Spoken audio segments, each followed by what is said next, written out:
এই কোরআনের আওয়াজকে, এই বিজয়কে কোনো অপশক্তি ঠেকিয়ে রাখতে পারবে না। চিল্লায় বলেন ঠিক কিনা? এই মানুষের গণজোয়ার এটা প্রমাণ করে। আজকে বিরিয়ানি টিরানি আছে নাকি? বিরিয়ানি ছাড়া এত মানুষ? একটা কিতাবের প্রেমে চিল্লায় বলেন তো, কিতাবটার নাম কি? কোরআন। তো বাংলাদেশে যারা এই কোরআনের বিরোধিতা করে তাদের খেয়াল করা উচিত। দে শুড আন্ডার ঝাড়া নাই। আজকের এই লক্ষ্মীপুরের বিশাল মহাসমাবেশ প্রমাণ করে কোরআনের এই ভিক্টরিকে, এই বিজয়কে কেউ থামাতে পারবে না। আমরা কোরআনের সাথে থাকতে চাই, আমরা কোরআনকে বন্ধু বানাতে চাই। আমরা দুনিয়াতে যদি কোরআনকে বন্ধু বানাই, আমাদের কবরেও কোরআনকে বন্ধু বানায় দিবে কে? আল্লাহ, তুমি আজকের মাহফিলকে কবুল করো। যে ভাইয়েরা, যুবক ভাইয়েরা কষ্ট করে দাঁড়িয়ে দাঁড়িয়ে ধাক্কাধাক্কি করে কথা শুনছে, আল্লাহ তাদেরকে তুমি সাইয়েদনা হামজার সাথে হাসর নসিব করে দাও। যে সমস্ত বোনেরা বিভিন্ন জায়গায় গাদাগাদি করে একসাথে বসে আজকের তাফসির মাহফিল শুনছে, তাদেরকেও তুমি ইসলামের জন্য কবুল করো।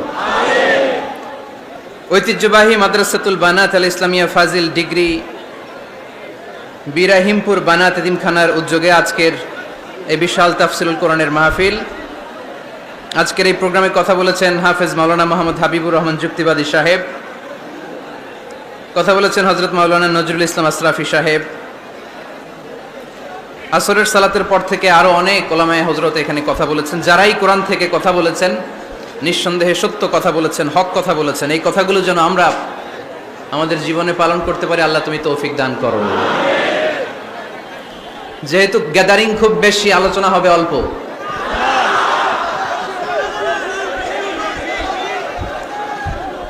লম্বা চূড়া আলোচনা করা কিন্তু খেলাফুস সুন্নাহ, সুন্নাতের খেলাফ। বিষ্ণু ইসা ইসলাম বলেছেন, খুতাবুকুম তাবিলা ওয়া সালাওয়াতুকুম কাসীরা। কিয়ামতের আগে তোমাদের ইসলামী বক্তব্যগুলো অনেক লম্বা হয়ে যাবে আর তোমাদের সালাতগুলো খাটো হয়ে যাবে। Your Islamic lectures will be longer and your সালাহ উইল বি শর্টার। লেকচার হয়ে যাবে লম্বা আর সালাত হয়ে যাবে ছোট বা খাটো। এই আলামতটা সমাজে আছে না নাই? এখন লম্বা চূড়া বক্তব্য হয়, ওয়াজ শুনতে মানুষের ভাল লাগে, কিন্তু নামাজ ভাল লাগে না। আছে না নাই? লক্ষ্মীপুরে নাই মনে হয়। তারপরে এত ওয়াজ এই দেশে হয়, তার সব যদি কাজে লাগতো, মানে জায়গা মতো যদি ডোজ পড়তো, তাহলে তো এই দেশের মানুষ সব আল্লাহর ওলি হয়ে যেত, চোর বাটপার খুঁজে পাওয়া যেত। কিন্তু ওয়াজ যত হয় তত হেদায়েত হয় না। এর কারণ বাংলাদেশে সবচেয়ে বেশি ওয়াজ শুনে হচ্ছে এই যে মাইক পেন যারা আছে, এরা সবচেয়ে বেশি ওয়াজ শুনে, তাই না? সেপ্টেম্বর থেকে এদের ওয়াজ শোনা শুরু হয়েছে, কিন্তু দেখবেন অধিকাংশ মাইকম্যান নামাজই পড়ে না।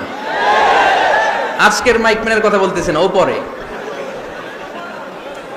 আজকে যেটা আসছে ওইটা পড়ে, কিন্তু বেশিরভাগ মাইকম্যান কি করে না? পড়ে না নামাজ। এটা প্রমাণ করে যে ওয়াজ যত হচ্ছে আসলে হেদায়েত তত হচ্ছে না। এর কারণ হচ্ছে অনেক কারণে মানুষ ওয়াজ শুনতে আসে। কেউ আসে স্লোগান দেওয়ার জন্য, কি দেওয়ার জন্য? কেউ আসে হুজুরের কণ্ঠ শোনার জন্য, কেউ আসে সমাবেশ দেখার জন্য। আবার যারা ওয়াজের আয়োজন করে তাদেরও নানা ধরনের প্ল্যান প্রোগ্রাম। সো হেদায়েতের জায়গাটা দিনকে দিন দুর্বল হয়ে যাচ্ছে। এই মঞ্চগুলো হেদায়েত শূন্য হয়ে যাচ্ছে। একটা সময় ছিল এত ক্যামেরা ছিল না মাহফিলে, ঠিক কি না? এখন শত শত ক্যামেরা চলে আসে। আমরা রাতে যেই কথা বলি ফজরের আগে ওইটা পাবলিশ হয়ে যায়, ঠিক কি না? তো যেখানেই যাই আমারে ধরে বলে, হুজুর আপনার ইউটিউবে দেখছি। কই দেখছে? আপনারা দেখছেন নাকি? আপনারাও দেখছেন? তো এটা সহজ হয়ে গেছে এখন। কোরআনের কথা বলা, কোরআনের কথাকে প্রচার করা, কোরআনের কথাকে ছড়িয়ে দেয়া, এখন এটা সহজ হয়ে গেছে আলহামদুলিল্লাহ। তো এই জন্য আমরা যেন এটার ভালো দিকে কাজে লাগাই, আমরা যেন এটার নেগেটিভ সাইডগুলোকে প্রমোট না করি। এই জন্য ওয়াজ শুনতে যারা এসেছেন, সবার প্রতি আমার নসিহাত, যারা ওয়াজ শুনতে এসেছেন আপনারা এই নিয়তে আসবেন যে কোরআন সুন্নাহর আলোকে এমন কিছু কথা শুনে যাব আমল করার নিয়তে। কিসের নিয়তে? যাতে আমার জীবনটা পরিবর্তন হয়ে যায়, যাতে এই ওয়াজ শোনাটা আমার জান্নাতে যাওয়ার ওয়াসিলা হয়ে যায়। যাতে আমার নাজাতের ওসিলা হয়, ঠিক কিনা? এরপরে ক্যামেরাম্যান যারা এসেছো, তোমরাও নিঃসন্দেহে সেই যতদিন আমরা এই শীতের সিজনে ওয়াজ করি তোমরাও থাকবা। তোমাদের প্রতি নাসিহাত হচ্ছে, তোমরাও অনেক বড় সওয়াবের ভাগীদার। এই যে কোরআনের কথাগুলো তোমরা প্রচার করে দিচ্ছ, তোমাদের এখানে কন্ট্রিবিউশনও কম নয়। তো এখানে তোমাদের স্বচ্ছতা বজায় রাখতে হবে। স্বচ্ছতা, নিজেদের মধ্যে আবার মারামারি করা যাবে না। এখন বক্তাদের মধ্যে মারামারি আছে না নাই? কাদা ছড়াছড়ি আছে না নাই? কাফের ফতুয়া আছে না নাই? লক্ষ্মীপুরে এগুলো বোধহয় কম না? তো এক আলেম আরেক আলেমকে দেখতে পারে না, একজন আরেকজনের জনপ্রিয়তায় জেলাসি ফিল করে, প্রতিহিংসা পরায়ণ। তো এই প্রভাব যদি যারা ক্যামেরাম্যান তাদের মধ্যেও পড়ে যায়, এটা ভয়ঙ্কর হবে। অনেক ইউটিউব চ্যানেলের ওনাররা দেখি দুই বক্তার ছবি দিয়ে, এই বক্তা এমনে, ওই বক্তা এমনে, আর মাঝখানে লিখে রাখছে যুদ্ধ। মাঝখানে কি যুদ্ধ, মানে ওনার সাথে ওনার যুদ্ধ, ভারত পাকিস্তান খেলা। তো ইউটিউব চ্যানেলের ওনার ভাইরা যারা এসছো, তোমরা অনেক সওয়াবের ভাগীদার হবে যদি তোমরা প্রফেশনালিজম মেনটেন করে দাওয়াতের কাজ করতে পারো। আয়োজক কমিটি যারা আছে তাদেরকে আমি বলবো, আপনারাও ইখলাসের সাথে মানুষকে কোরআনের কথা শোনাবার উদ্দেশ্যে এই প্রোগ্রামগুলোর আয়োজন করবেন, তাহলে এই প্রোগ্রামগুলো থেকে অনেক মানুষ উপকৃত হবে। আর সম্মানিত ওলামায়ে কেরাম যারা এই শীতের মৌসুমে কথা বলবেন, তাদের কাছে আমি বিনীত অনুরোধ জানাই, অন্যের পিছনে লেগে থাকবেন না। আপনার জীবনের সবচাইতে দামি বিষয় হচ্ছে আপনার সময়। আমাদের জীবনের সবচাইতে দামি জিনিস কি? আমাদের সময়। তো আপনার সময়টাই যদি আল্লাহর দেয়া, স্রষ্টার দেয়া সবচেয়ে দামি সময় যদি আপনি অন্যের পিছনে লাগিয়ে ফেলেন, তো নিজের কল্যাণ করবেন কখন? এজন্য সম্মানিত ওলামায়ে কেরামদের বলবো, আমরা যেন বেশি বেশি স্টাডি করে কোরআন সুন্নাহর আলোকে মানুষকে কথা শোনাতে পারি, যাতে করে লোকজন উপকৃত হয়। আল্লাহ নাসিহাতগুলো যেন আমরা আমাদের জীবনে কাজে লাগাতে পারি, তুমি তৌফিক দাও। আরো জোরে পড়ি আমিন। আমি আপনাদের খেদমতে আমার খুতবার শুরুতে সূরাতু আল জুমাআর 10 নম্বর আয়াত তেলাওয়াত করেছি। কয় নাম্বার শুনতেছেন? কষ্ট হচ্ছে না তো? আমি যখন প্রশ্ন করব আপনাদেরকে আওয়াজ করে উত্তর দিতে হবে। আর এই যে ছেলেরা, কথা বলো না, দোহাই লাগে তোমাদের, কথা বলো না, আওয়াজ করো না, ডিস্টার্ব করো না প্রোগ্রামের, চুপচাপ। লক্ষ্মীপুরের ছেলেরা খুব ভদ্র আমি জানি, একেবারে চুপচাপ। সূরাতুল জুমার 10 নম্বর আয়াতে আল্লাহ তাআলা আমাদেরকে কর্মচঞ্চল হতে বলেছেন, কাজ করে খেতে বলেছেন।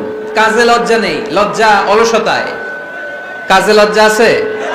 লজ্জা কিসে? অলসতায়, অকর্মণ্যতায়। লেজিনেস খুব খারাপ, কিন্তু অ্যাক্টিভ হওয়া, এনার্জেটিক হওয়া, এটা নবীদের সুন্নাত, ঠিক কিনা? তো এই আয়াতের মাধ্যমে আল্লাহ তাআলা গোটা বিশ্বের মানুষদেরকে কাজের প্রতি উৎসাহিত করেছেন। আল্লাহ বলেছেন, ফাইদা কুদিয়াতিস সালাতু ফান্তাশিরু ফিল আরদ আবতাগু মিন ফাদলিল্লাহ। যখন সালাত শেষ হয়ে যায়, তখন তোমরা জমিনে ছড়িয়ে পড়ো, প্রত্যেকে প্রত্যেকের ওয়ার্ক প্লেসে চলে যাও, কাজ করো। আবতাগু মিন ফাদলিল্লাহ, আর আল্লাহর দেয়া ফদল তালাশ করো, রিজিক তালাশ করো। মসজিদের ভিতরে রিজিক আছে? কথা কয় না। মসজিদে গেলে কি টাকা পাওয়া যায়? খাওয়া পাওয়া যায় না। খাবার উৎপন্ন করতে হয় মসজিদের বাইরে, এ জমিনে। মসজিদে গেলে রহমত পাওয়া যায়। মসজিদে গেলে কি পাওয়া যায়? এজন্য মসজিদে ঢুকার সময় আমরা কোন পা দিয়ে ঢুকি? আর কি পড়ি? আল্লাহুম্মা ইফতাহলি আবওয়াবা রাহমাতিক। আল্লাহুম্মা ইফতাহলি আবওয়াবা রাহমাতিক। আমরা বলি, হে আল্লাহ, আপনি আপনার রহমতের দরজা আমাদের জন্য খুলে দেন। সুবহানাল্লাহ পড়েন। এই দোয়া থেকে বোঝা গেল মসজিদে ঢুকলে কি পাওয়া যায়? সবাই বলতে হবে, কি পাওয়া যায়? মসজিদে ঢুকলে রহমত পাওয়া যায়। আর মসজিদ থেকে বের হলে রিজিক পাওয়া যায়, ফদল পাওয়া যায়। ফদল, ফদলের আরেক অর্থ হচ্ছে রিজিক। এজন্য মসজিদ থেকে যখন বেরোই, কোন পা দিয়ে বেরোই? আর কি পড়ি? আল্লাহুম্মা ইন্নী আসআলুকা মিন ফাদলিক। হে আল্লাহ, আপনার কাছে আমি আপনার ফদল চাই, রিজিক চাই। এই ফদলের কথাই আল্লাহ কোরআনে বললেন, فَإِذَا قُضِيَتِ الصَّلَاةُ فَانْتَشِرُوا فِي الْأَرْضِ وَابْتَغُوا مِنْ فَضْلِ اللَّهِ وَاذْكُرُوا اللَّهَ كَثِيرًا لَعَلَّكُمْ تُفْلِحُونَ। সুবহানাল্লাহ পড়েন। আল্লাহ ডেকে বললেন, গোলাম, যখন সালাত শেষ হয়ে যায়, জমিনে ছড়িয়ে পড়ো, মসজিদে বসে থেকো না। আদেশটা কার? সালাত যখন শেষ, মসজিদে বসে থাকার দরকার নাই। জমিনের মধ্যে ছড়িয়ে ছিটিয়ে পড়ো, ওয়াবতাগু মিন ফাদলিল্লাহ, আমার ফদল তালাশ করো, আমার রিজিক তালাশ করো, বেশি বেশি আমাকে স্মরণ করো। সুবহানাল্লাহ পড়েন। তার মানে ইসলামের বিধান হচ্ছে যখন সালাতের সময় হবে আপনি মসজিদে যাবেন, আবার সালাত শেষ আপনি আপনার কাজে চলে যাবেন। when you are done with your salah spread out to your workplace, কাজ শেষ তো আপনার কর্মস্থলে চলে যান। এটা হচ্ছে ইসলামের নিয়ম। নামাজের আজান যখন হবে সবাই মসজিদে ঢুকবে, সালাম ফিরিয়ে নামাজ শেষ সবাই মসজিদ থেকে বের হয়ে যাবে। শিক্ষক চলে যাবে স্কুলে, কৃষক চলে যাবে ফসলের খেতে, ব্যবসায়ীরা চলে যাবে শপিং মলে, মেম্বার অব দ্য পার্লামেন্ট চলে যাবে সংসদ ভবনে, যে যার কাজের মধ্যে সে তাড়াতাড়ি ইনভলভ হয়ে যাবে। সালাত শেষ, কাজে ঝাঁপিয়ে পড়ো, আদেশটা কার? তাহলে ইসলামে ইবাদতের অ্যাটিটিউডটা বুঝতে পারছেন? কাজের সময় কাজ, নামাজের সময় আওয়াজ করে বলেন, কাজের সময় নামাজের সময়। সুন্দর হয়েছে না বিষয়টা? ফাইদা কুদিয়াতিস সালাতু ফান্তাশিরু ফিল আরদ, যখন তোমাদের সালাত শেষ তখন জমিনে ছড়িয়ে পড়ো। জমিনটাকে আল্লাহ আমাদের জন্য উর্বর বানিয়েছেন। জমিনে বীজ রোপণ করে দিলেই এখানে ফসলের ব্যবস্থা করে দেয় কে? ওয়াল্লাযী জাআলা লাকুমুল আরদা যালুলান ফামশু ফি মানাকিবিহা ওয়া কুলু মির রিজকি ওয়া ইলাইহিন নুশুর। তিনি তো এমন সত্তা যিনি তোমাদের জন্য জমিনটারে ফ্ল্যাট বানিয়ে দিয়েছেন, সমতল বানিয়ে দিয়েছেন। এই জমিনের অলিতে গলিতে, বনে বাদারে, রাস্তায়, সাগরে, পাতালে, পাহাড়ে, বিভিন্ন জায়গায় তোমরা ঘুরে বেড়াও, সেখানে যে আমি আল্লাহর রিজিক তালাশ করো। সুবহানাল্লাহ। এই জমিনটাকে আল্লাহ সাহালাতুল মাসালেক, চলার জন্য সহজ বানিয়ে দিয়েছেন, ফ্ল্যাট। বিমান থেকে এটা খুব সুন্দর দেখা যায়, জমিনটা খুব ফ্ল্যাট দেখা যায়, সমতল। এই সমতল হওয়ার কারণে এখানে চাষাবাদের সুযোগ সুবিধা করে দিয়েছে কে? তাহলে বোঝা গেল এই জমিনটা সমতল এবং উর্বর, ভেরি ফার্টাইল ল্যান্ড। আমাদের সালাত শেষ আমরা কাজে চলে যাব, আবার আজান হলে মসজিদে ঢুকে যাব। এটাই হচ্ছে ইসলামের নিয়ম।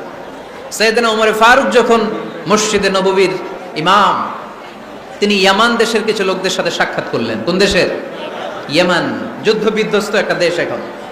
প্রাচীন নগরী হাদ্রামাউত বা আলাবাক, এই ইয়ামান দেশের কিছু লোকের সাথে তিনি সাক্ষাৎ করলেন। তারা গোল হয়ে বসে থাকে, নামাজের পরে যায় না, বসে বসে সুবহানাল্লাহ পড়ে, আলহামদুলিল্লাহ পড়ে জিকির করে। ওমর ফারুক ভাবলেন দেখি পরের ওয়াক্তে কি হয়। উনি আসরের নামাজে ইমামতি করতে আসলেন, এসে দেখলেন ইয়ামানের লোকেরা মসজিদের বারান্দায় আশেপাশে বসে আছে, সবাই যায়, এরা যায় না। মাগরিবের সালাতে উনি ইমামতি করতে আসলেন, ওমর ফারুক নামাজ শেষ করে দেখলেন সবাই চলে যায়, কিন্তু ইয়ামানের লোকগুলো যায় না। এশার সালাত পর্যন্ত তিনি ওয়েট করলেন। এশার নামাজ পড়ে চলে যাওয়ার সময় ওমর ফারুক দেখলেন সবাই নামাজ পড়ে কাজে চলে যায়, কিন্তু ইয়ামান দেশের লোকগুলো যায় না। ওমর ফারুক বললেন, মা বালুকুম মা খাতবুকুম, ঘটনা কি? কি হয়েছে তোমাদের? সবাই নামাজ পড়ে চলে যায়, কাজে যায়, তোমরা যাও না কেন? এখানে কি করো? ইয়ামানিরা বলতে শুরু করলো, নাহনু আল মুতাওয়াক্কিলুনা আলাল্লাহ, আমরা এখানে আল্লাহর উপর তাওয়াক্কুল করে বসে আছি। ওমর ফারুক অবাক হলেন, আনতুম আল মুতাওয়াক্কিলুনা ফিল্লাহ, তোমরা আল্লাহর উপর তাওয়াক্কুল করে বসে আছো? তো এই যে সারাটা দিন ঘাপটি মেরে এখানে বসে থাকলে তোমাদের খাবার আসে কোত্থেকে? উপার্জন হয় কি করে? ইনকাম আসে কোত্থেকে? রুজি রুটি হয় কোত্থেকে? ইয়ামানি লোকগুলো বললো, আমরা এখানে বসে বসে জিকির করি, তেলাওয়াত করি, বুজুর্গের মতো বসে থাকি, আমাদের বুজুর্গিয়া জিকির দেখে আশেপাশের লোকেরা এসে আমাদেরকে খাবার দিয়ে যায়। ওমর ফারুক বললেন, সর্বনাশ, তাইলে তো তোমরা আল মুতাওয়াক্কিলুনা ফিল্লাহ নও, তোমরা হচ্ছে আল মুতাওয়াক্কিলুনা আলা বা'দিকুম বা'দা, একে অপরের উপর নির্ভরশীল। যারা প্লেটে করে খাবার নিয়ে আসে তোমরা তাদের উপর তাওয়াক্কুল করছো, কারণ তারা যদি প্লেট ভরে খাবার নিয়ে আসে তোমাদের পেটে কোনো দানা পানি পড়বে না।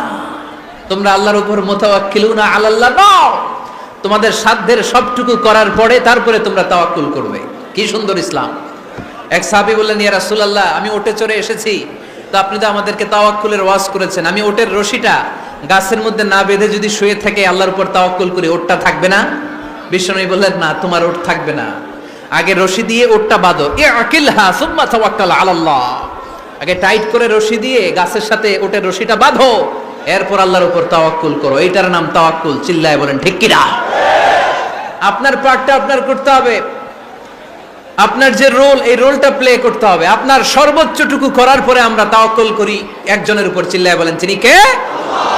ওমর ফারুক বললেন, তোমরা মুতাওয়াক্কিলুনা আলাল্লাহ নাও, তোমরা বের হয়ে যাও। খবরদার এরপরে কোনো দিন তোমাদেরকে যেন এই মসজিদের মধ্যে ঘাপটি মেরে গোল হয়ে বসে থাকতে না দেখা যায়। কারণ ফাইদা কুদিয়াতিস সালাতু ফান্তাশিরু ফিল আরদ ওয়াবতাগু মিন ফাদলিল্লাহ। ইসলামের বিধান হচ্ছে যখন নামাজ শেষ মসজিদে বসে থাকা যাবে। চিল্লায় বলেন, বসে থাকা যাবে? যাবে না। সর্বোচ্চটুকু করে তারপরে আপনাকে বের হয়ে যেতে হবে। প্রতিদিন সকালবেলা পাখির বাসা থেকে দেখবেন পাখিগুলো খালি পেটে বের হয়ে যায়। আপনাদের এই এলাকায় পাখির বাসা আছে?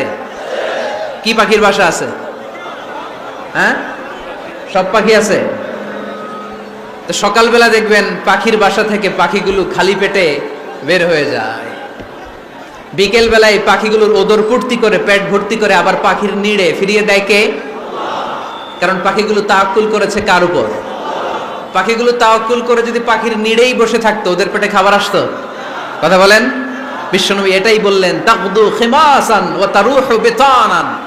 তোমরা যদি পাখির মতো তাওয়াক্কুল করো, মানে আল্লাহর উপর তাওয়াক্কুল করে জমিনে বের হয়ে যাও, তোমাদেরও রিজিকের দায়িত্ব নিয়ে নিবে কে? সকালবেলা প্রতিটা পাখি না খেয়ে বের হয়ে যায়। একটা পাখির পেটের ভেতরে কোনো দানা পানি নাই, কিন্তু আল্লাহর উপর তাওয়াক্কুল করে পাখিগুলো যখন বের হয়ে যায়, বিকেল বেলা পেট ভর্তি করে ওদর ভর্তি করে আবার পাখির নিরে পাখিগুলোরে ফিরিয়ে দেয় কে? পাখিগুলোকে আমাদের মতো খাবার জমা করে রাখতে পারে? আমরা তো 7 দিনের বাজার একবারে করে ফ্রিজে রাখি। পাখিদের ফ্রিজ আছে না? আছে। আমাদের অতিরিক্ত টাকা হলে আমরা ব্যাংকে ব্যালেন্স করে রাখতে পারি, অ্যাকাউন্ট করে রাখতে পারি। পাখিরাও তো অ্যাকাউন্ট করে রাখে না? না, প্রতিদিন না খেয়ে বের হয়। কালকে ওই পাখিটা কি খাবে, কোন জায়গা থেকে তার রিজিকের ব্যবস্থা হবে আল্লাহ ছাড়া কেউ জানে। এটার নাম তাওয়াক্কুল। এটার নাম কি? আমাদের সাধ্যের, আমাদের ক্যাপাসিটি, আমাদের ক্যাপাবিলিটির সবটুকু করে আমরা তাওয়াক্কুল করি একজনের উপর। চিল্লায় বলেন, তিনি কে? এজন্য ইসলাম আমাদেরকে শিখায়, সালাত যখন শেষ বের হয়ে যাও, কাজে নেমে পড়ো। কাজে কোনো লজ্জা নাই, পরিশ্রমে কোনো লজ্জা আছে? যিনি রিক্সা চালায় এতে তার কোনো লজ্জা আছে? দিনমজুর, কুলি, ঠেলা গাড়ি চালায়, ছোট্ট ব্যবসা করে, এতে কোনো লজ্জা আছে? লজ্জা নাই। খেয়াল রাখবেন, লজ্জা হচ্ছে অলসতায়। লজ্জা কিসে? বিষ্ণু ঈসা ইসলাম বলেছেন, মা আকালা আহাদুন তুআমান কাত্তু খায়রুম মিন আইয়াকুলা মিন আমালি ইয়াদি।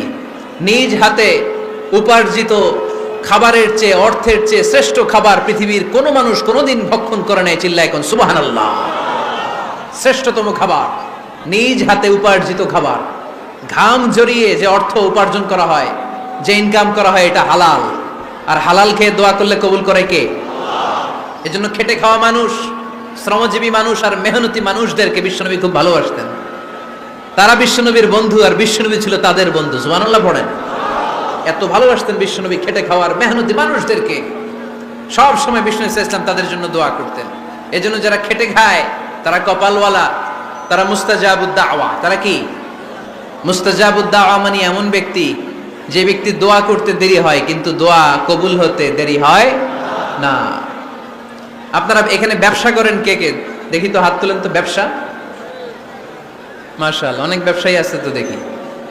আচ্ছা, হাত নামান। চাকরি করেন কে কে? চাকরি, চাকরিও তো অনেক করে দেখি, হাত নামান। প্রবাসী, ছুটিতে দেশে আসছেন। হুজুর আমি আছি, কই? আপনি দেখতে আসছেন? মাশাআল্লাহ। কোন দেশে থাকেন? সৌদি আরব। আলহামদুলিল্লাহ। সৌদিতে ভাল লাগে নাকি সৌদি স্বপ্নের দেশ, খাটতে খাটতে জীবন শেষ? ইনশাআল্লাহ। আচ্ছা, ইউনিভার্সিটির স্টুডেন্ট আছো কারা কারা দেখি? মাশাআল্লাহ, হাত নামাও। ক্লাস 5 থেকে ইন্টারমিডিয়েট পর্যন্ত পড়াশোনা করতেছো, অথবা দাখিল আলিম পর্যন্ত, কারা কারা দেখি? মাশাআল্লাহ, হাত নামাও, হাত নামাও। একবারও যারা হাত তোলেন না এবার তারা হাত তোলেন। আপনারা কি করেন? হ্যাঁ, বেকার।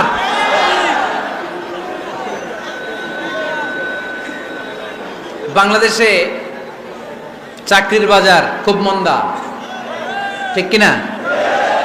বাংলাদেশ ইন্ডিয়াতে চাকরি পেতে অনেক কষ্ট। সামান্য একটা পদের জন্য যেখানে চেয়েছে ক্লাস 8 পাস, এখানে ডবল মাস্টার ডিগ্রি অ্যাপ্লাই করছে কয়েক লক্ষ। এজন্য আমাদেরকে উদ্যোক্তা হতে হবে। You have to be the entrepreneur. আমাদের উদ্যোক্তা দরকার, বেশি বেশি নতুন নতুন উদ্যোক্তা। নিজেই এমন আইডিয়া নিয়ে আসবে যেই আইডিয়া বিক্রি করে দুর্দান্ত আইডিয়া দিয়ে তুমি পুরো দেশ কাঁপিয়ে দিতে পারো। পারা যাবে না লক্ষ্মীপুরের ছেলেরা? আইডিয়ার অনেক দাম। You have to generate new ideas. নতুন নতুন আইডিয়া এনে মানুষ গোটা বিশ্বকে তাক লাগিয়ে দিচ্ছে। এই যে গত কয়েক বছর আগে কারের একটা রাইড চালু হয়েছে, নাম হয়েছে উবার। কি নাম? ঢাকায় যারা চলাফেরা করেন তারা হয়তো চড়েছেন। উবারের নাম শুনছেন না? এই উবার কোম্পানি কি করে জানেন? নিজেদের ব্যবসা নাই, পুঁজি নাই, পাত্তি নাই, অফিস নাই, কিচ্ছু নাই, কোটি কোটি টাকা হাতায় নিচ্ছে। Just idea, just they are generating new ideas. নতুন নতুন আইডিয়া দিয়ে গোটা বিশ্ব কাঁপিয়ে নিয়েছে একটা মোবাইল অ্যাপসের মাধ্যমে। কিসের মাধ্যমে? Mobile apps. একটা কোম্পানি খুলেছে, গোটা বিশ্বের সব প্রাইভেট কারওয়ালারা ওইখানে রেজিস্ট্রেশন করে আপনি মোবাইলে কোথায় যাবেন, কোত্থেকে যাবেন লিখবেন, গাড়ি আপনার বাড়ির সামনে এসে হাজির। তার একটা পার্সেন্টেজ ওই উবার কোম্পানি পায়। ইউনাইটেড স্টেটস অফ আমেরিকার একটা স্টেট আছে সান ফ্রান্সিসকো, ওইখান থেকে শুরু করছে। 775টা সিটিতে ওদের অপারেশন আছে। বাংলাদেশে ঢাকাতেও আছে। আমি মালয়েশিয়াতে থাকি, ওখানেও আছে, ওখানেও আমরা চড়ি। প্রায় 63টা দেশে ওদের কাজ বাজ আছে। গত বছরে 2018 সালে ওদের প্রফিট ছিল, রেভিনিউ ছিল 11.27 billion US dollar, 11.27 US billion dollar. Just they are selling their ideas. নতুন নতুন আইডিয়া দিয়ে গোটা বিশ্ব কাঁপাচ্ছে। এই উবার যখন চালু হলো, আমি তখন মালয়েশিয়ায়, শুনলাম বাংলাদেশে নতুন আর একটা বাইর হইছে, পাঠাও। কি নাম? এটা বোধহয় সারা বাংলাদেশ ব্যাপী হয় নাই, 3টা জায়গায়, সিলেটে, চট্টগ্রামে আর ঢাকায়। এরা আরো চালাক। বাংলাদেশের ছেলেপেলেদের মাথায় চিকন চিকন অনেক বুদ্ধি। এরা ভাবলো এই উবার দিয়ে আর আমরা কত আগাবো, আমাদের গাড়ি আরো ছোট করতে হবে। এরা মোটরসাইকেল রাইড দেওয়া শুরু করছে। জ্যামের শহর ঢাকা, চিপা চাপা দিয়া এরা আপনারা নিয়ে জায়গা মতো পৌঁছায় দিবে। তো এই যে উবারের পরে আমাদের ছেলেরা বানাইলো পাঠাও। এরপরে কত কিছু বানাচ্ছে ছেলেপেলেরা, আমি তো এগুলো দেখে অবাক। রকমারি.com নাম শুনছো? বিক্রয়.com নাম শুনছো? ঘরে বসে বসে কোটি কোটি টাকা হাতিয়ে নিচ্ছে তারা। Just they are selling their ideas. যেহেতু আমাদের চাকরি কম, ওই চাকরির বাজারে আমরা লাইন দিতে চাই না। আমাদের মেধাকে খাটিয়ে খাটিয়ে আমরা নতুন তরুণ উদ্যোক্তা বানাতে চাই। চিল্লায় বলো ঠিক কিনা? উদ্যোক্তা যত বাড়বে ততই দেশের কল্যাণ হবে। মানুষ তাদের আইডিয়াকে কাজে লাগিয়ে গোটা বিশ্বকে তাক লাগিয়ে দিচ্ছে। আমরা আমাদের সমতল ভূমিতে চাষ করতে চাই না।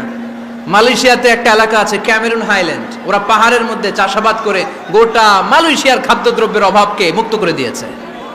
পাহাড়ের মধ্যে ওখানে ফুলের বাগান, ক্যামেরুন হাইল্যান্ড প্রায় 6000 ফিট উঁচু, প্রচন্ড ঠান্ডা। এই ঠান্ডা পাহাড়ি হিল ট্রাক্স এরিয়াতে মালয়েশিয়ার এই ক্যামেরুন হাইল্যান্ডে ওখানে আছে ফুলের বাগান, আছে ফলের বাগান, আছে চায়ের বাগান, ওখানে মধুর চাষ হয়, ওখানে শাকসবজি চাষ হয়, ওখানে অনেক কিছু চাষাবাদ হয়। ওই ফলমূল শাকসবজি দিয়ে গোটা মালয়েশিয়ার 14টা স্টেটে যত শাক সবজি ফলমূল লাগবে ওরা আঞ্জাম দেয়। আর আমরা আমাদের সমতল ভূমিতে চাষ করতে চাই না।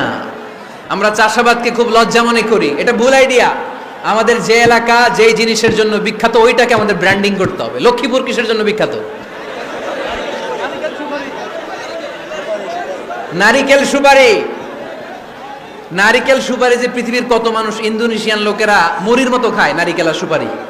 তো এইটারে আমাদের ব্র্যান্ডিং করতে হবে। যেই দেশে যেটা আছে, যেই এলাকা যেই পণ্যের জন্য বিখ্যাত ওইটা আমাদের ব্র্যান্ডিং করতে হবে। আমাদের আদমজির জুট মিল বন্ধ না? ভাওয়ানি জুট মিল বন্ধ। আমাদের পাট শিল্পকে ধ্বংস করে দিয়ে ইন্ডিয়া এখন ওই কটনের পাঞ্জাবি বানায়, জুট কটনের পাঞ্জাবি। আছে না নাই? পুরা বাংলাদেশের মার্কেট এই জুট কটনের পাঞ্জাবি দিয়ে সয়লাভ। আমাদের বাংলাদেশের পাট দিয়ে যদি আমরা মিহি পাঞ্জাবি বানাতে পারতাম, গোটা বিশ্ববাজারকে আমরা দখল করে নিতে পারতাম। ঠিক কিনা? এজন্য আমাদেরকে নতুন নতুন আইডিয়া জেনারেট করতে হবে। চাকরির পিছনে বসে থাকলে চলবে না। আর আজান যদি হয়ে যায় ছুটে যাব মসজিদে, আর নামাজ শেষ হলে আমরা আমাদের কাজের দিকে চলে যাব। চিল্লায় বলেন ঠিক কিনা? যেটাই করব আমরা ভালোভাবে করব। আল্লাহ বলেছেন লিয়াবলুয়াকুম আইয়ুকুম আহসানু আমালা। লক্ষ্মীপুরের ভাইয়েরা আওয়াজ করে উত্তর দেন। আওয়াজ করে উত্তর দিতে হবে। জান্নাতে যেতে হলে 100তে কত নাম্বার পেতে হবে? হ্যাঁ, হয় নাই। 51। কি নাম তোমার? হ্যাঁ, ফরহাদ। জান্নাতে যেতে হলে 100তে আমার দরকার 51। 100তে কত লাগবে? ফাআম্মা মান সাকুলাত মাওয়াজিনুহু ফাহুয়া ফি আইশাতির রাদিয়া। সেদিন মিজানের পাল্লা যার ভারী হয়ে যাবে সে আনন্দ উৎসবে থাকবে। তো মিজানের পাল্লা ভারী হওয়ার জন্য 100তে আমার কত পাওয়া লাগবে? কত পাওয়া লাগবে? 51 পেলেই হয়ে যাবে। এজন্য আল্লাহ বলছেন লিয়াবলুয়াকুম আইয়ুকুম আহসানু আমালা, যেটাই করবে ভালোভাবে করবে। আল্লাহ এটা পরীক্ষা করতে চান যে আমরা ভালোভাবে কে কতটুকু আমল করেছি। যারা আরবি বুঝেন আলেম ওলামা আপনারা জানেন, এখানে আল্লাহ বলেননি লিয়াবলুয়াকুম আইয়ুকুম আকসারু আমালা। আল্লাহ এটা দেখতে চান যে তোমাদের মধ্যে থেকে কে বেশি আমল করে, এটা বলছে আল্লাহ? বলে নাই। আল্লাহ বলেছে লিয়াবলুয়াকুম আইয়ুকুম আহসানু আমালা, যে ভালো করে করে। এজন্য আমরা যাই করি না কেন কি করে করব?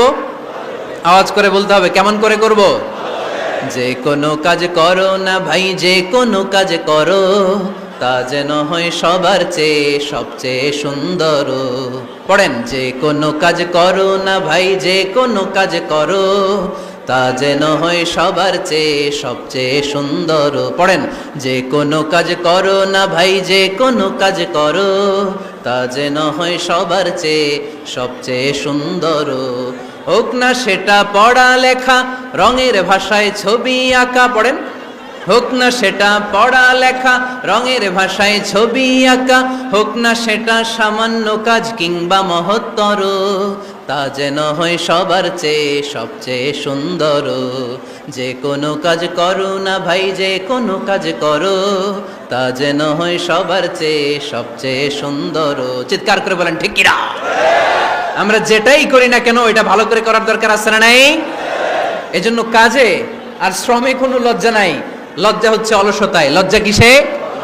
অলসতায়। বিষ্ণু ইসা ইসলামের কাছে এক সাহাবী এসে বলল, ইয়া রাসূলুল্লাহ আ'তিনি শাইআন, আপনি আমাকে কিছু দান করেন, আমার কিছুই নাই। বিষ্ণু বললেন, তোমার কিছু নাই? সাহাবী বললেন, ইয়া রাসূলুল্লাহ ঘরে আমার শুধু 2টি জিনিস আছে। কয়টা? চিল্লায় বলেন কয়টা? এক হচ্ছে একটা জামা, 2 হচ্ছে পানি খাওয়ার একটা জগ। বিষ্ণু বললেন, এই 2টাই নিয়ে আসো। বিশ্বনবীর কথা শুনে ওই সাহাবী ঘর থেকে জামা নিয়ে আসলেন, পানি খাওয়ার জগ নিয়ে আসলেন। বিশ্বনবী সাল্লাল্লাহু আলাইহি ওয়াসাল্লাম ওনার মুবারক হাত দিয়ে এক হাতে জামা ধরে আরেক হাতে পানির জগটা ধরে সাহাবীদের দিকে উদ্দেশ্য করে বললেন, মাইয়াশতারি হাদাইন, এই 2টা জিনিস কেনার মতো কে কে আছে দেখি? কয়েকজন হাত তুলল। বিশ্বনবী বললেন, কত দিয়ে কিনবা? এক সাহাবী বলে, ইন্নী আশতারিহিমা বিদিরহাম, ও নবী যদিও এগুলো আমার দরকার নাই, কিন্তু আপনি যেহেতু নিলামে ডাক তুলেছেন, ইয়া রাসূলুল্লাহ ইয়া হাবিবাল্লাহ, আপনার সম্মানে আমি 1 দিরহাম দিয়ে 2টা জিনিস কিনে নেব। 1 দিরহাম, একটা জামা, একটা পানি খাওয়ার জগ, দাম কত? 1 দিরহাম। বিশ্বনবী বললেন, না না, 1 দিরহাম তো অনেক কম হয়ে যায়। মাইয়াজিদু আলা যালিক, এর চেয়ে বেশি দামে কে কিনবা? আরেক সাহাবী হাত তুলে বলতে লাগলি, ইয়া রাসূলুল্লাহ ইয়া হাবিবাল্লাহ ওয়া ইন্নী আশতারিহিমা বিদিরহামাইন, আমি এই জামাটার পানি খাওয়ার জগটা 1 দিরহাম নয় 2 দিরহামের বিনিময়ে কিনতে চাই। বিষ্ণু ইসা ইসলাম ওই সাহাবাকে দিয়ে দিলেন।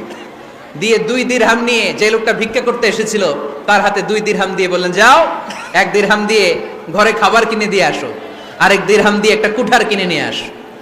শুনতেছেন? কি কিনে নিয়ে আসো? কুঠার দিয়ে কি করে? গাছ কাটে। ওই সাহাবী কুঠার কিনে নিয়ে আসার পরে বিশ্বনবী নিজ হাতে কুঠারের মধ্যে একটা কাঠের হাতল লাগাই দিলেন। আল্লাহু আকবার। হাতল ছাড়া কুঠার ইউজ করা যাবে? বিশ্বনবী নিজ হাতে ওই কুঠারের ভেতরে একটা হাতল লাগাই দিলেন আর বললেন, লা উরিদু আন আরাকা 15 আইয়াম, এই কুঠার নিয়ে জঙ্গলে যাও, গায়ে অনেক শক্তি আছে, কাঠ কাটো, এই কাঠ কেটে বাজারে বিক্রি করো, সামনের 15 দিন যেন আমি আমার চোখের সামনে তোমার না দেখি। বিশ্বনবীর পরামর্শ অনুযায়ী কুঠার নিয়ে ওই সাহাবী জঙ্গলে চলে গেলেন। কাঠ কেটে বাজারে বিক্রি করতে করতে 15 দিন পরে 10 দিরহাম নিয়ে বিশ্বনবীর দরবারে হাজির হয়ে গেলেন। 10 দিরহাম নিয়ে বিশ্বনবীর কাছে হাজির হয়ে গেলেন।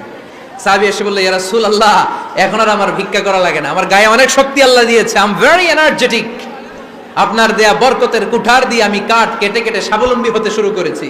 সুবহানাল্লাহ পড়েন।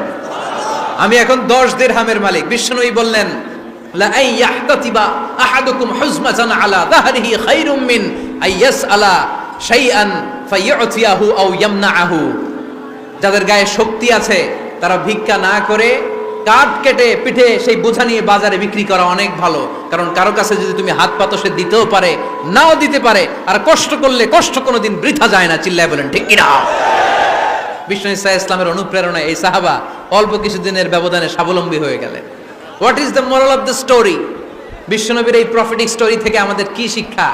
লেসন নাম্বার 1, বিশ্বনবী চাইলেই ওই 2 দিরহাম দিয়ে বলতে পারতো যাও খাবার দাবার কিনে ফ্যামিলিতে দিয়ে আসো। সে ওই 2 দিরহাম নিয়ে খাবার দাবার কিনে ফ্যামিলিকে খাইয়ে রাত্রে আবার ভিক্ষায় নামতো। কথা কন, রাত্রে কি করতো? ভিক্ষায় নামতো। বিষ্ণু ইসা ইসলাম তাকে কাজ করে খাওয়ার জন্য উৎসাহ দিলেন। পাশাপাশি বিষ্ণু ইসা ইসলাম পার্মানেন্ট সলিউশন দিলেন। এজন্য পার্মানেন্ট সলিউশনের ব্যবস্থা করতে হবে। অনেকে আমরা যাকাত দেই, যাকাতের শাড়ি দেই, যাকাতের লুঙ্গি দেই, আছে না নাই? লক্ষ্মীপুরে এরকম দেয় নাকি? কি দেয়? হ্যাঁ, গাড়ি গাড়ি দেয়, শাড়ি না। যাকাতের শাড়ি, যাকাতের লুঙ্গি বলতে কোনো কথা ইসলামে নাই। এগুলো খুব কম দামি শাড়ি, যাদেরকে এগুলো দেয়া হয় তাদেরকে অপমান করা হয়, ঠিক কি না? আল্লাহ বলেছেন ওয়ালাকাদ কাররামনা বানি আদম, I have dignified the status of the sons of Adam. আমি আদমের সব সন্তানদেরকে সম্মানিত করেছি। সুবহানাল্লাহ পড়েন। আপনাদের চেয়ে সম্মানিত কেউ আছে? মানুষের চেয়ে সম্মানিত গোটা বিশ্বে আর কোনো মাখলুকাত আছে? নাই। এজন্য যাকাতের শাড়ি দেয়া যাবে না, যাকাতের লুঙ্গি দেয়া যাবে না। যাকাতের শাড়ি আপনারা দেখছেন? এটারে একবার ধোয়ার পরে দ্বিতীয়বার পরা যায় না। মশারি কি পাতলা, এর চেয়েও পাতলা। এই জন্য যাকাতের শাড়ি, যাকাতের লুঙ্গি বলতে ইসলামে কোনো পরিভাষা নাই। আপনাকে স্বাবলম্বী করে দেওয়ার চেষ্টা করতে হবে। যারা লক্ষ্মীপুর জেলায় বিজনেস ম্যাগনেট আছেন তারা একসাথে হয়ে একটা স্ট্রং যাকাত ম্যানেজমেন্ট প্ল্যাটফর্ম করতে পারেন, যেখান থেকে আপনারা বিভিন্ন থানায়, বিভিন্ন গ্রামে বাছাই করে করে কিছু ভাইদেরকে যাকাত দিতে পারেন স্বাবলম্বী করার উদ্দেশ্যে। যেই ফ্যামিলিকে আছে, কি নাম এটার? পল্লী উন্নয়ন ক্লাব। মাশাআল্লাহ, যাকাত ফান্ড দিয়ে বিদেশে লোক পাঠায়। এর চেয়ে সুন্দর পদ্ধতিতে যাকাত বিতরণ আর হতে পারে? যেই লোকটাকে, যেই ছেলেটাকে বিদেশে পাঠানো হয়েছে ওই ফ্যামিলিটা আর কোনোদিন যাকাতের শাড়ি নেওয়ার জন্য লাইনে দাঁড়াবে?